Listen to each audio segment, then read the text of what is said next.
Ghana started analog broadcasting in 1935 with a BBC relaying station established in Accra by the colonial rulers. The Ghana Broadcasting Corporation launched its black and white television service on 31st July 1965 and upgraded to color in 1985. Since then, the most innovative and profound technological advancement in broadcasting is digitization. The migration to the digital broadcasting technology is in accordance with standards of the International Telecommunications Union (ITU), of which Ghana is a signatory. The importance attached to the Geneva 2006 agreement is to plan television frequencies for digital terrestrial TV broadcasting in Europe, Africa, and parts of the Middle East. Digitization involves replacement of the analog transmission systems with digital versions, which will enable us have more channels and therefore more programs. And this we would use as an opportunity in this country to improve the kind of reception situation that people have had. You have better services, and some new services will be introduced as well. For us here in Ghana, we are looking at it holistically to see the nation migrate.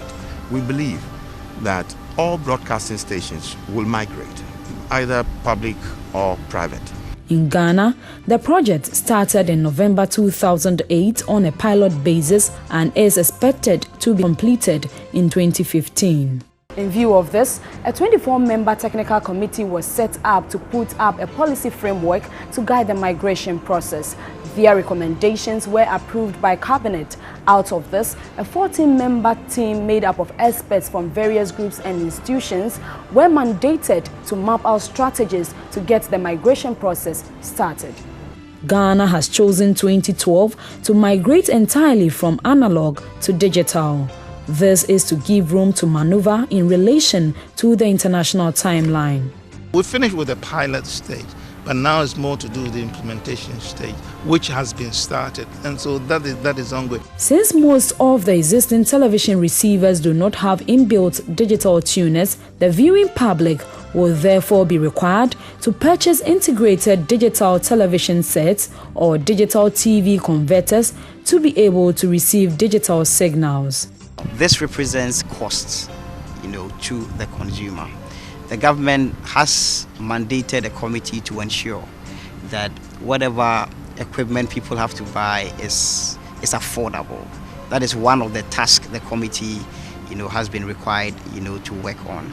And one of the challenges is, getting people to tick these boxes very quickly so that the time frame for the migration can be also short.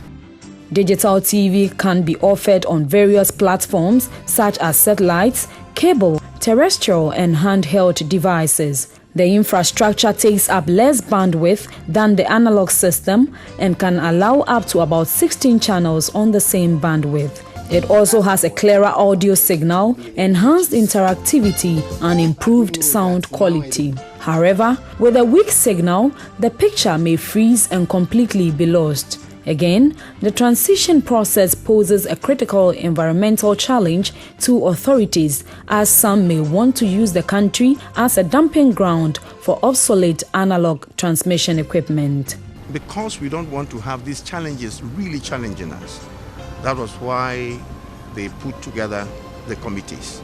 There was an earlier committee, the technical committee, and this technical committee we were involved also.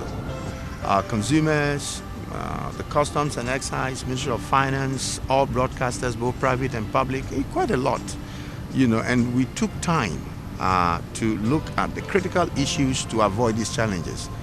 You may be aware that other nations find difficulty in getting through because they did not take these steps that Ghana is taking. So if there will be any challenge at all, it will be really minimal.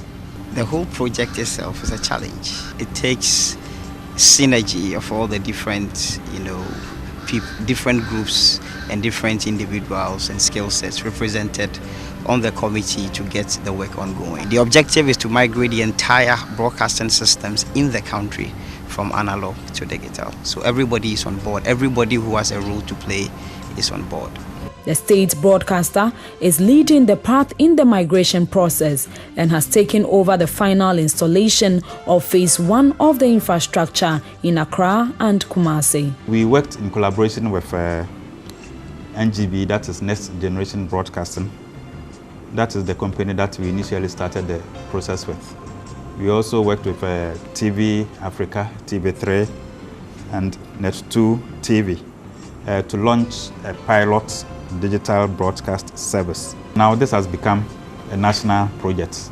GBC had earlier on done a site survey, and the National Implementation Committee is also engaging some other companies or persons to do further site survey. With the site survey will come further acquisition of equipment so that we'll cover about 41 sites.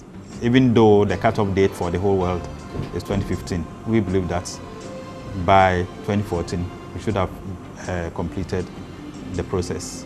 GBC will need about £45 million to finance its migration efforts, but the initiative to proceed must ultimately come from the government. It is in line with this that the National Digital Migration Committee has set April 2011 to outdoor the migration process officially by the Minister of Communications. If GBC decides to continue in the analog domain, it may encounter interferences because some countries around Ghana or not too far away would have transited, and their frequencies will be given for other services, and they could allocate frequencies that will penetrate into what we are doing and interfere with our services. So it is just an option that we should not allow to happen at all. Currently, no African country has completed the migration process, although 6 African countries including Kenya, Sudan, Tanzania, Rwanda, Mauritania and South Africa have published plans and formed committees to manage the migration process. Ghana is likely to be the first if it is able to meet the deadline, since 9 African countries are carrying out pilot transmissions and 28 others appear to have done nothing. It is estimated that Ghana government will need about $80 million for the migration process, as new equipment will be required to make the digital broadcast functional. The road to a digital broadcasting economy is not going to be a smooth affair, but owing to the many advantages in digital television broadcasting and viewing, Ghana cannot fail the opportunity to draw experience from other countries that have passed the test in digitizing their TV broadcasting sector. There is the need, therefore, that all stakeholders come on board to ensure its success, as the media landscape is developing rapidly. For GBC 24, Rebekah Awuah reporting.